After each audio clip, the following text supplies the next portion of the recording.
Bismillahirrahmanirrahim. Assalamu alaikum candidates. In this lecture, I will talk to you about the officer-like qualities at ISSB. Officer like qualities उसे कहते हैं कि जो qualities candidate के अंदर मौजूद होनी चाहिए और वो आईएसएसबी में देखी जाती हैं। मतलब कि जो बंदा आईएसएसबी में टेस्ट दे रहा है उसमें देखी जाती हैं कि क्या वो ऑफिसर बनने के अहल है कि या वो उन क्वालिटीज़ को पजेज़ नहीं करता।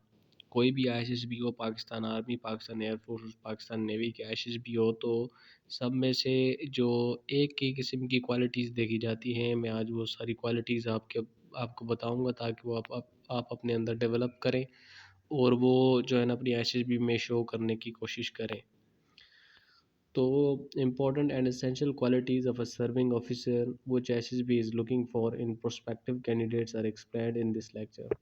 तो इस लेक्चर में हम उस क्वालिटीज़ इंपॉर्टेंट क्वालिटीज़ के बारे में बात करेंगे जो आईएसएसबी में एक कैंडिडेट के अंदर देखी जाती हैं कि जब वो अफसर बन जाएगा क्या वो उसके अंदर क्वालिटीज़ मौजूद हैं कि जो वो फील्ड में जाकर शो करे।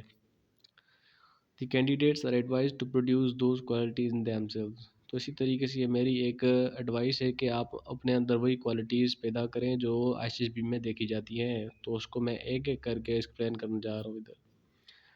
अभी 3 फैक्टर होते हैं। पहले फैक्टर में आता है प्लानिंग एंड ऑर्गेनाइजेशन। प्लानिंग और ऑर्गेनाइजेशन में आता है इफेक्टिव इंटेलिजेंस। आपके अंदर इफेक्टिव इंटेलिजेंस मौजूद हो जिसका मतलब है capability to deal with practical situation. कोई भी आपके अंदर प्रैक्टिकल सिचुएशन आ जाती है तो आप उसको फ़ौरन और अच्छे तरीके से इंटेलिजेंस के साथ कैसे डील करते हो। जैसे आपका ग्रुप प्लानिंग का टेस्ट होता है तो उसमें इफेक्टिव इंटेलिजेंस बिलखुसूस देखी जाती है। दूसरे नंबर आती है रीजनिंग एबिलिटी। रीजनिंग एबिलिटी कहते हैं ability to grasp and uptake the situation and arrive at conclusion by rational thinking.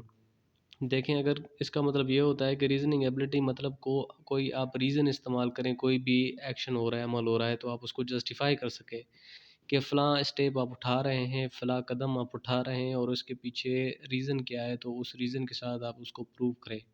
मिसाल के तौर पर कोई भी आपका आइडिया है, उसके पीछे कोई रैशनल थिंकिंग हो, ठीक है, मतलब कोई ना कोई रीज़न या कोई ना कोई आर्ग्यूमेंट, ऐसा वैलिड आर्ग्यूमेंट हो जो आप उसको प्रूव कर सकें और जो है ना सिचुएशन को आगे लेकर जा सकें, तो इसे रीज़निंग एबिलिटी कहते हैं। मतलब आप हमेशा ही रीज़निंग एबिलिटी में आगे ही रहें तो बेहतर है। इसके अंदर आता है तीसरा ऑर्गेनाइजिंग एबिलिटी। मतलब ability to organise plan and capacity to finish a task in a systematic manner.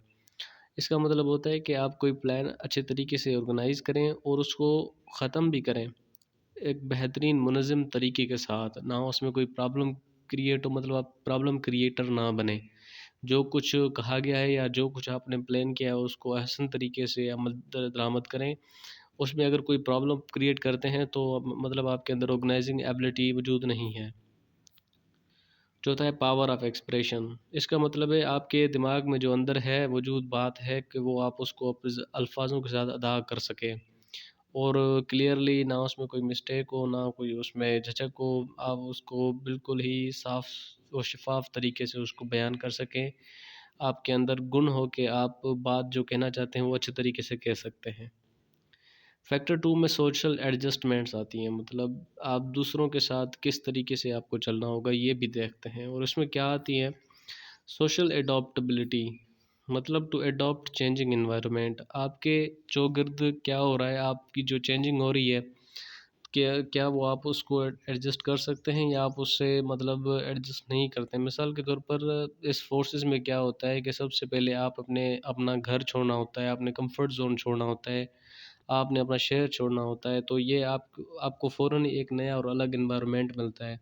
तो ये फोर्सेस में आने के बाद ये आपसे होता रहता है। तो ये देखा जाता है कि जब आपका एनवायरनमेंट चेंज होता है कि आप उसमें एडजस्ट कर सकते हो या नहीं। तो आपने हमेशा ये कहना है कि अगर आपको ग्रुप चेंज हो, टेस्ट के दौरान अगर आपकी जगह चेंज हो तो आप बिल्कुल ही कूल और काम रहना है, ठीक है। कोऑपरेशन तो बहुत ही ज़रूरी है, आपस में मिलजुल कर काम करना होना होता है। मतलब पार्टिसिपेट करना है एक दूसरे के साथ। मतलब जितना आप पार्टिसिपेंट होंगे, जितना ही आप हेल्पफुल होंगे, उतना ही आप में ऑफ़िसर एबिलिटी क्वालिटी ज़्यादा ही नुमायाँ होगी। और उसके आता है सेंस ऑफ रिस्पॉन्सिबिलिटी, मतलब जब कोई आपको रिस्पॉन्सिबिलिटी दी जाए तो आप उसको on time with full effort और उस रिस्पॉन्सिबिलिटी को मुकम्मल तौर पर जो है ना वो करें। मतलब willing to discharge responsibility and given duty, जो आपको रिस्पॉन्सिबिलिटी दी गई है, ड्यूटी दी गई है, उसको आप मतलब विलिंगली अपनी मतलब खुश नदवी से उसको पूरा करें। तो ये भी ऑफिसर लाइक क्वालिटी है। तीसरा फैक्टर है भाई social effectiveness.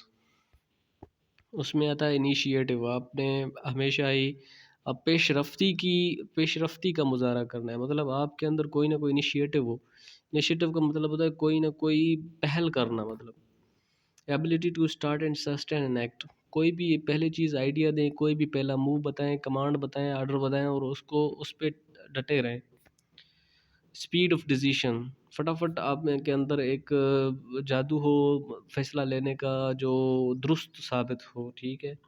Speed of making decision, मतलब ऐसा डिसीजन बताओ जल्दी में डिसीजन बताओ, और हाँ ये भी देखना है कि उसमें कोई लॉजिक या रीज़न है कि नहीं है।